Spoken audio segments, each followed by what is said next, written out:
first dates can be intimidating. Of course, you want to impress the other person, but you don't want to sound like you're showing off. Yeah, well, there's a way to market yourself at a first date without being too pushy. National sales and communications experts Krista Demcher helps entrepreneurs all across the country sell their businesses.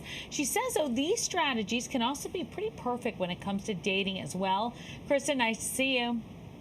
Nice to see you. So happy to be back. Yeah, well, so you're going to have to explain this one. You were saying we can apply sales strategies that you work with on entrepreneurs to make your first date really work. How do you do that? Yeah, so let me start by saying this. As human beings, we are always selling. In fact, research shows we spend 40% of our day selling, no matter what our industry is.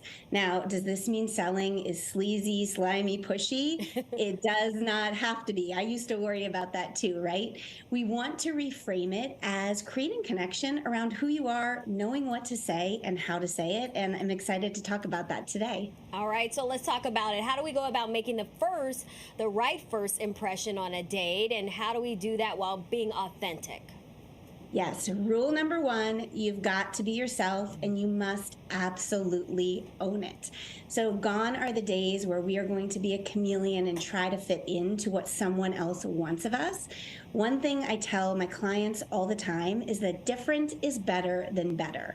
So lean into what makes you unique and really own it. Now, you do want to have a few things ready to say when you walk into that first interaction. I call them sales sound bites. So just like in branding and sales, we want to stay away from the monologue.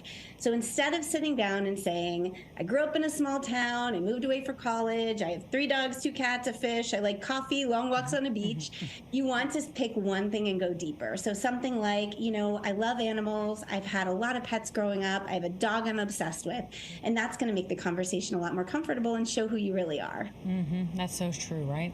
Well, Krista, you say that way you leave an impression, and it's not what others say about you, but about how you present yourself.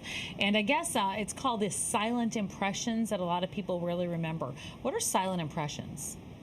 Yes, so there's been a really interesting study that came out of Princeton University that shows 82% of someone's first impression of us is based on their perception of our charisma.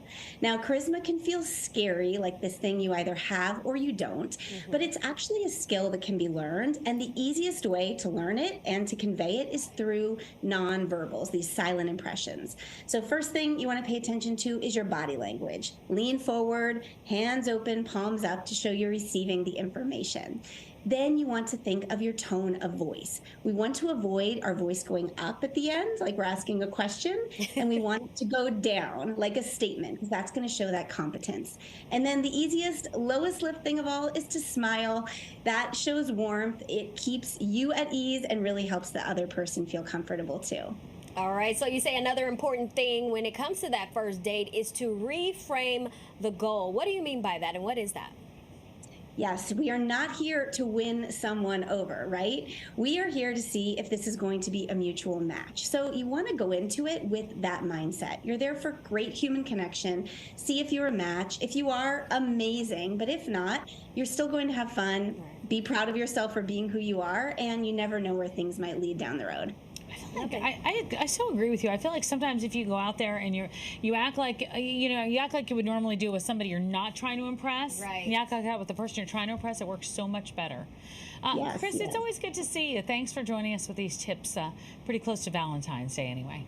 Thank you so much for having me. All right. To see more of Krista's tips, you can follow her on Instagram at Krista Demcher. She also co-hosts a podcast with her husband called She Sells, He Sells, with new episodes every Monday.